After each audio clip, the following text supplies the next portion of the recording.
Hola, soy Alicia, tu bibliotecaria de confianza, y hoy quiero invitarte a un viaje muy especial. Imagina por un momento que eres un niño, no un niño cualquiera. Tienes apenas 6 años, pero todo el peso del futuro de la humanidad recae sobre ti. Te despiertan a medianoche, te dicen que tienes que dejar tu casa, tu familia, tu vida, para ir a un lugar lejano. No es un internado, no es un campamento, es una escuela, pero no cualquiera. Una escuela de batalla en el espacio. Allí no hay recreos, allí los juegos son entrenamientos militares, y cada victoria, cada derrota, cada amistad que hagas o pierdas te acerca a un destino que ni siquiera comprendes.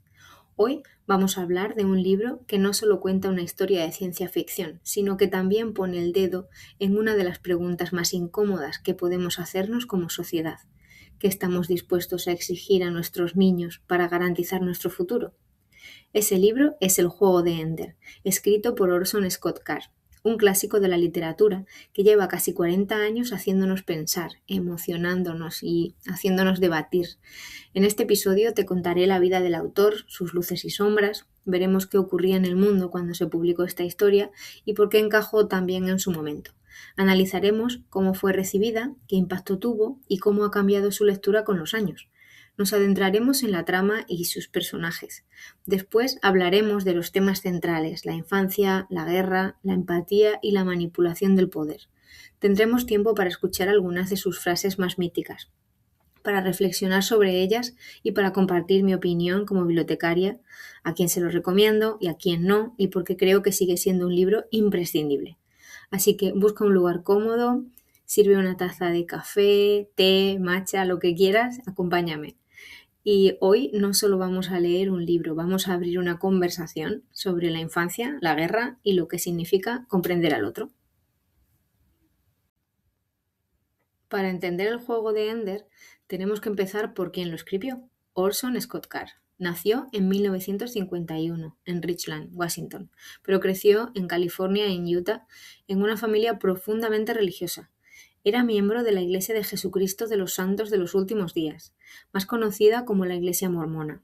Y esto, aunque no lo parezca a simple vista, influyó mucho en su manera de pensar y en los temas que luego encontramos en sus libros: la comunidad, el sacrificio individual, la idea de un destino superior.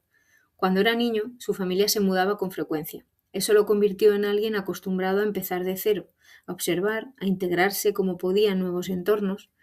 Si lo piensas, hay algo de Ender en eso. Un niño siempre en movimiento, adaptándose a circunstancias que no controla. Card estudió en la Universidad de Brigham Young, una institución mormona muy influyente, y más tarde en la Universidad de Utah. Su formación combinaba literatura, teatro y escritura creativa. De hecho, antes de ser escritor de ciencia ficción, fue dramaturgo. Escribía obras de teatro y trabajaba con grupos pequeños. Un detalle curioso es que pasó 2 años en Brasil como misionero. Allí tuvo que aprender portugués, convivir con otra cultura y experimentar la sensación de ser extranjero. Esa vivencia se refleja en muchos de sus personajes, que se sienten fuera de lugar y observan el mundo desde los márgenes. En 1977 publicó en la revista Analog un relato corto titulado Ender's Game, el juego de Ender. Era una historia sencilla: un niño, genio militar entrenado en un juego de batallas en gravedad cero. Pero esa pequeña historia atrapó a los lectores, tanto que casi una década después, en 1985, la amplió y la convirtió en la novela que hoy conocemos. Hasta aquí, la historia parece la de un escritor con éxito, pero la vida de Card no es tan simple. Ha escrito más de 60 libros, incluyendo sagas como la saga de Alvin Maker, de fantasía histórica, o continuaciones de Ender, como La sombra de Ender. También ha escrito guiones, cómics y ensayos. Pero también ha sido una figura polémica. Sus opiniones sobre política y derechos sociales, especialmente respecto al matrimonio igualitario, han generado mucho rechazo en parte del público. Eso ha creado una división curiosa. Hay quienes separan la obra del autor y disfrutan del juego de Ender como una novela brillante, y hay quienes prefieren no leerlo por sus posturas personales. Como bibliotecaria, creo que es importante tener toda la información. Card es un autor talentoso, con luces y sombras, por supuesto, y sus creencias y experiencias personales sí marcan su escritura, como ocurre con casi todos los escritores. En el juego de Ender vemos un mundo donde la disciplina, la obediencia y la noción de destino pesan muchísimo. pero también un mundo donde la compasión, la empatía y la duda tienen un papel esencial. En cualquier caso, para entender a Ender también hay que entender a Carr, porque en su biografía se reflejan muchas de las tensiones que encontramos en la novela. El niño que se siente diferente, el joven que viaja a un país lejano y aprende otro idioma, el adulto que combina fe religiosa con crítica social y el escritor que convierte un relato corto en una saga inmensa. Todo eso lo iremos viendo cuando hablemos de los temas y personajes, pero ya podemos quedarnos con una idea. El juego de Ender no surgió de la nada, nació de una vida marcada por el movimiento, la fe, la observación y la pregunta constante sobre qué significa liderar, obedecer o rebelarse. Para comprender la fuerza que tuvo el juego de Ender cuando apareció en 1985, tenemos que viajar un poco en el tiempo. Imagina el mundo de los años 70 y 80. La Guerra Fría estaba en pleno auge. Estados Unidos y la Unión Soviética no estaban en guerra directa, pero vivían una tensión constante. Misiles nucleares, espionaje, propaganda. Cada bloque trataba de mostrar que era más fuerte, más avanzado, más preparado para un futuro que parecía inevitable, el enfrentamiento. La ciencia ficción de esa época era un reflejo de esos miedos y esperanzas. Escritores como Isaac Asimov, Arthur C. Clarke o Ursula K. Le Guin proponían mundos alternativos en los que la humanidad debía enfrentarse a dilemas éticos, tecnológicos y sociales. Y no olvidemos otro detalle, la carrera espacial. En 1969 el hombre había llegado a la Luna. En los 70 y 80 las misiones espaciales eran noticia frecuente y la imaginación colectiva estaba fascinada con la idea de colonizar el espacio. En ese contexto, ¿qué significaba escribir sobre niños entrenados en una escuela militar en el espacio? Era, de alguna manera, tomar todos esos elementos, guerra, tecnología, espacio, futuro incierto, y condensarlos en una historia que cualquiera pudiera leer. Además, había otro factor clave, los videojuegos.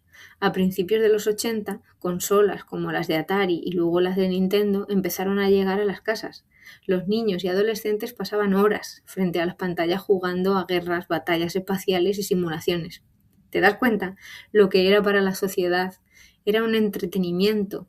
En el juego de Ender se convierte en entrenamiento militar, una metáfora poderosísima, el juego como arma, el juego como preparación para algo más serio.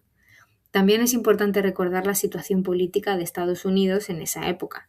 Ronald Reagan, presidente desde 1981 hasta el 89, lanzó en el 83 la famosa Iniciativa de Defensa Estratégica, popularmente conocida como la Guerra de las Galaxias, un sistema para defenderse de ataques nucleares mediante satélites y tecnología espacial. Eso estaba directamente relacionado con la idea de una escuela de batalla en órbita, donde se entrenaban futuros comandantes para proteger a la humanidad. A veces me gusta imaginar a los primeros lectores de 1985 abriendo el libro por primera vez. Seguramente muchos pensaban, eso es exactamente lo que necesitamos, niños genios, tecnología, preparación, estrategia. Y al mismo tiempo otros se preguntarían, ¿qué precio estamos dispuestos a pagar para lograr esa seguridad? Porque en el juego de Ender se habla de extraterrestres, pero en realidad también se habla del miedo humano al enemigo invisible, al enemigo desconocido e inevitable. Y en eso, en plena Guerra Fría, era una preocupación diaria. Como he comentado previamente, la primera versión del juego de Ender apareció en 1977 como un relato corto en la revista Analog Science Fiction and Fact, una de las publicaciones más importantes del género. Los lectores quedaron fascinados. Había algo en esa historia, el niño, el juego, la batalla en gravedad cero que resultaba irresistible. Pero no fue hasta 1985 cuando Carr decidió expandirla y publicarla como novela. Y entonces ocurrió lo inesperado. Un libro ganó en un mismo año 2 premios más importantes de ciencia ficción, el Hugo y el Nebula. Pocos autores han conseguido esa hazaña con una primera gran novela. La crítica lo describió como innovador, emocionante, profundo. Los lectores lo adoptaron rápidamente, no solo como entretenimiento, sino también como una obra que planteaba preguntas filosóficas. Lo curioso es que su recepción fue distinta en diferentes públicos. En el mundo juvenil, muchos lo leyeron como una novela de iniciación al estilo Harry Potter. Años después, un niño especial que va a una escuela diferente y que debe demostrar su valía. En los ámbitos militar y académico, se convirtió en un manual de estrategia. En las academias militares de Estados Unidos se utilizaba para debatir sobre liderazgo, empatía y estrategia. Y en el mundo literario fue visto como un puente entre la ciencia ficción clásica de los 60 y los 80 y la ciencia ficción más oscura y psicológica que vendría después. Con los años, su impacto no hizo más que crecer. Se tradujo a decenas de idiomas, vendió millones de copias, generó secuelas como La voz de los muertos, que también ganó el Hugo y el Nebula, cómics, videojuegos y, por supuesto, la película de 2013 protagonizada por Asa Butterfield y Harrison Ford. La película, todo hay que decirlo, no tuvo el mismo impacto que el libro. Muchos lectores sintieron que no captaba la profundidad psicológica de Ender, pero sirvió para dar a conocer la historia a nuevas generaciones. Lo más interesante es cómo ha cambiado su interpretación con el tiempo. En los 80 se veía sobre todo como una novela de estrategia militar y aventura. En los 90 y 2000, con más distancia de la Guerra Fría, los lectores comenzaron a fijarse en los dilemas éticos, la manipulación de los niños, el uso del juego como medio de control, la imposibilidad de distinguir entre entrenamiento y realidad. Hoy, en pleno siglo XXI, lo leemos con nuevos ojos. En la era de los videojuegos online, ¿qué significa entrenar jugando? En la era de la inteligencia artificial, ¿qué significa confiar en simulaciones para tomar decisiones vitales? En un mundo donde los niños y adolescentes cargan cada vez con más responsabilidades emocionales y sociales, ¿qué significa ver a un niño como salvador en lugar de simplemente como un niño? En definitiva, la publicación del juego de Ender no solo marcó la guerra de Orson Scott Card, marcó un antes y un después en la ciencia ficción. Se convirtió en una obra que habla tanto al adolescente que busca una aventura como al adulto que busca reflexión, y eso, créeme, no lo consiguen muchos libros. Bien, ha llegado el momento de adentrarnos en la historia. No te preocupes, no voy a contártela en profundidad, solo de manera general, sin desvelar los giros más importantes para que puedas leer el libro con toda la emoción intacta. La humanidad vive con una amenaza constante, una raza alienígena conocida como los insectores que ya intentó invadir la Tierra en el pasado. Hubo guerras, hubo miedo, hubo pérdidas, y aunque los humanos consiguieron resistir, la sensación es que un tercer ataque podría acabar con todo. ¿Cómo prepararse para algo así? La respuesta de los líderes del planeta fue esta: crear la escuela de batalla, un centro de entrenamiento en el espacio donde los niños más brillantes de la Tierra son seleccionados y convertidos en comandantes militares. Y ahí aparece nuestro protagonista, Ender. Ender es el tercer hijo de su familia, y este detalle no es trivial. En la sociedad del libro, tener un tercer hijo era mal visto, porque la política de población intenta limitar las familias a 2 hijos. Ender ya nace marcado como exceso, como innecesario, y sin embargo es especial. Tiene la inteligencia de su hermano mayor, Peter, pero también la sensibilidad de su hermana Valentine. Esa mezcla lo convierte en el candidato perfecto para la escuela de batalla. Pero ser perfecto no significa ser feliz. Ender carga desde muy pequeño con la sensación de no encajar, de ser usado por los adultos y de no poder simplemente ser un niño. Antes de irse a la escuela de batalla, conocemos a su familia, y aquí hay 3 figuras centrales. Peter, el hermano mayor, inteligente, carismático, pero cruel. Representa la ambición sin límites, el deseo de poder absoluto. Peter es brillante, pero su falta de empatía lo convierte en alguien temido. Valentine, la hermana mayor, que lo adora. Ella representa la bondad, la compasión, la empatía, es quien vive el lado humano de Ender, cuando el entrenamiento intenta deshumanizarlo. Y los padres, en segundo plano, atrapados entre las reglas sociales y su amor por sus hijos. La dinámica familiar es clave. Peter y Valentine son como 2 polos opuestos, y Ender se mueve entre ellos intentando equilibrar la dureza y la sensibilidad.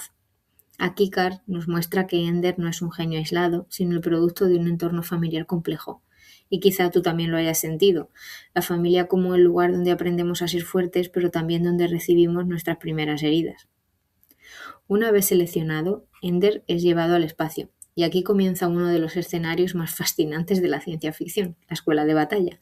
Un gigantesco complejo orbital donde los niños aprenden a luchar en un entorno de gravedad cero. El corazón de la escuela es la sala de batallas, un espacio donde los grupos compiten en juegos estratégicos. Imagina combates en el aire, flotando, disparando con pistolas de luz que inmovilizan a los contrincantes. A primera vista parecen juegos, pero en realidad son entrenamientos diseñados para forzar a los niños a pensar como comandantes, a tomar decisiones rápidas, a sacrificar piezas como si fueran soldados en un tablero de ajedrez. Lo interesante es cómo la escuela está diseñada para aislar a Ender, para presionarlo cada vez más. Los adultos manipulan las reglas, cambian las condiciones, hacen que Ender no pueda confiar en nadie del todo, y sin embargo él encuentra maneras de superar cada obstáculo. Aunque la escuela busca aislarlo, Ender no está solo. A lo largo de su entrenamiento conocemos personajes memorables que representan diferentes facetas de la amistad, la rivalidad y el liderazgo.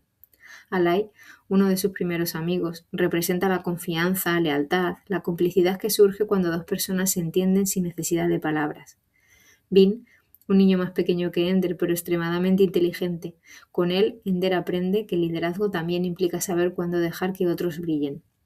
Petra Arkanian, una de las pocas niñas en la escuela, valiente, hábil en la batalla, representa la fuerza en un entorno dominado por chicos y es un gran apoyo para Ender.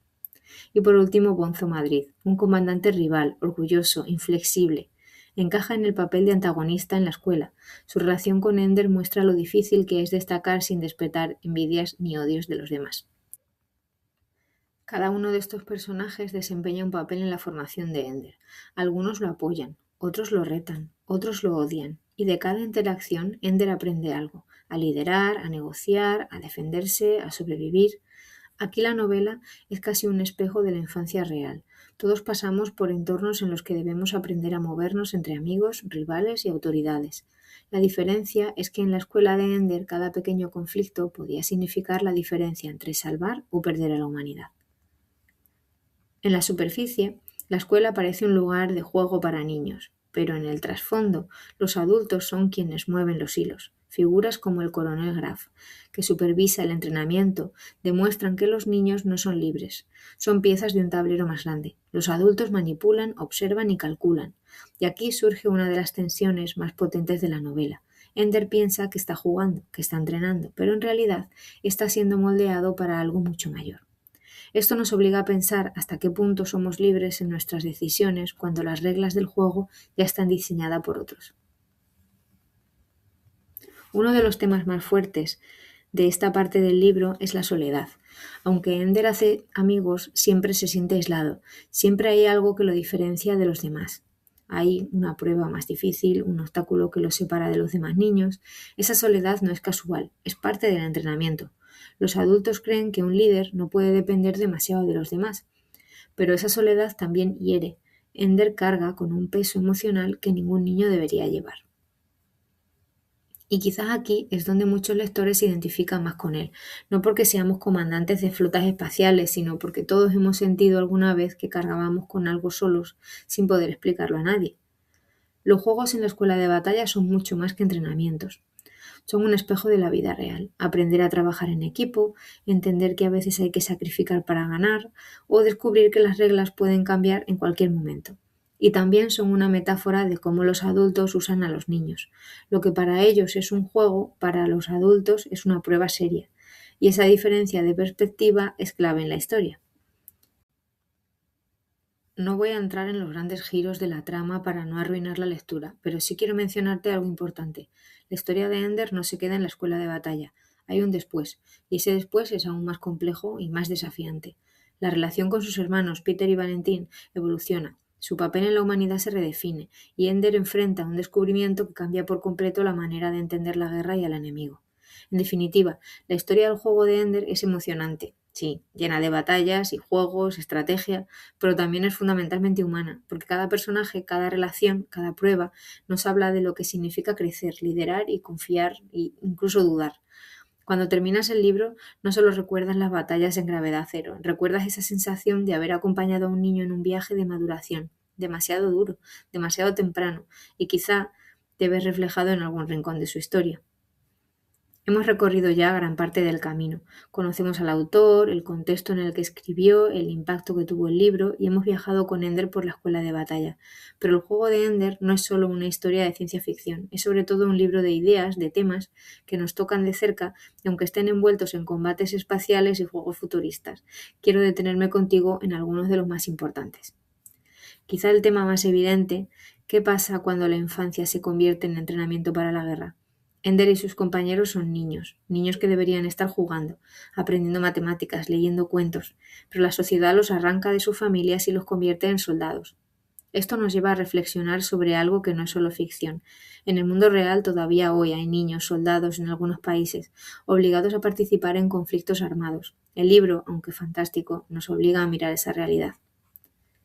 Y más allá de lo literal, también nos hace pensar en cómo muchas veces tratamos a los niños como adultos en miniatura, cargándolos de responsabilidades que no deberían tener. ¿Qué pasa cuando un niño tiene que cuidar de sus hermanos porque los padres trabajan?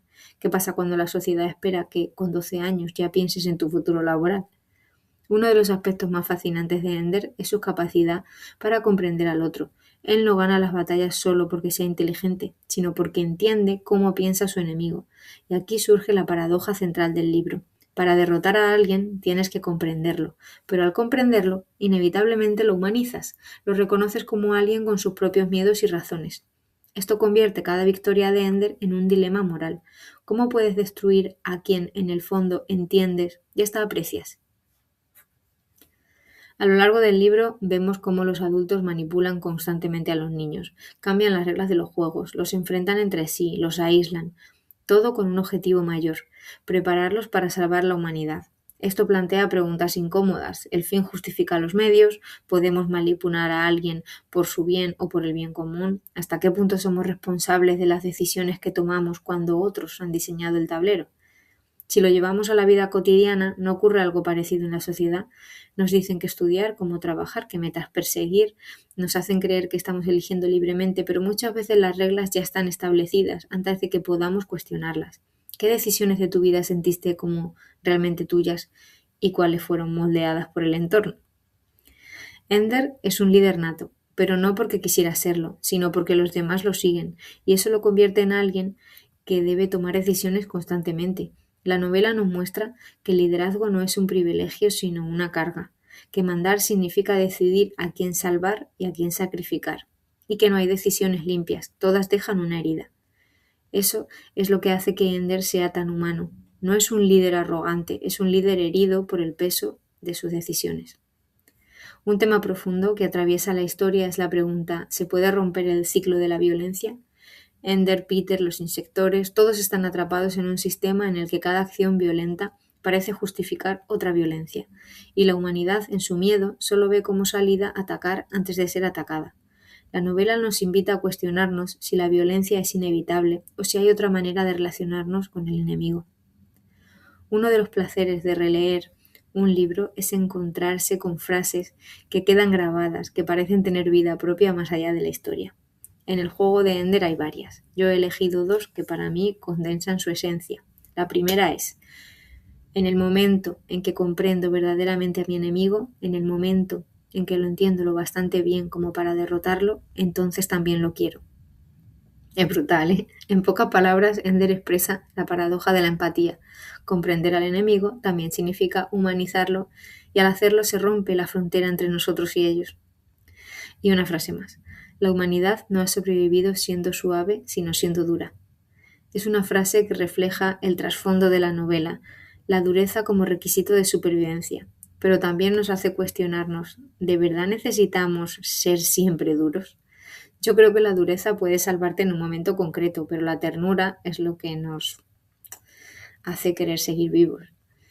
Y ahora déjame que me ponga el sombrero de bibliotecaria, el de recomendadora de lecturas.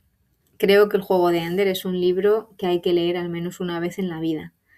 No es perfecto, ningún libro lo es, pero tiene la capacidad de quedarse contigo, de abrir preguntas que te acompañan durante años. Lo recomendaría especialmente a jóvenes lectores a partir de 15 que buscan algo más que entretenimiento, a adultos curiosos que disfrutan tanto de la ciencia ficción como de la reflexión filosófica, personas interesadas en la pedagogía, en cómo formamos a las nuevas generaciones y, por supuesto, a cualquiera que haya sentido alguna vez el peso de una responsabilidad demasiado grande. ¿A quién no lo recomendaría? Pues a quien busquen una lectura ligera, rápida, escapista. El juego de Ender sí engancha, pero también plantea preguntas incómodas que no siempre apetece hacerse.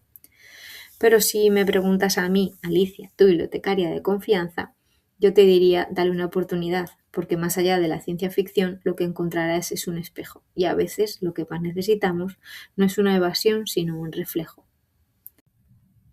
Ahora viene mi propuesta para ti, un pequeño literario inspirado en Ender. Coge un cuaderno o abre una nota en tu móvil y escribe sobre una responsabilidad que tuviste de niño o adolescente, algo que recuerdes como demasiado grande para tu edad. Y pregúntate, ¿qué sentías en ese momento? ¿Cómo reaccionaste? ¿Y qué aprendiste de esa experiencia? Después, intenta escribir la misma situación desde la perspectiva de un adulto que te veía en ese momento, como si fueras tu profesor, tu madre, tu padre o un hermano mayor. Este ejercicio te ayudará a ver cómo la perspectiva cambia la interpretación y a darte cuenta de que muchas veces lo que vivimos con una carga insoportable, visto desde fuera, también es una prueba de nuestra fortaleza. Si te animas, puedes compartirlo con alguien cercano o incluso guardarlo como un recordatorio de lo mucho que has crecido.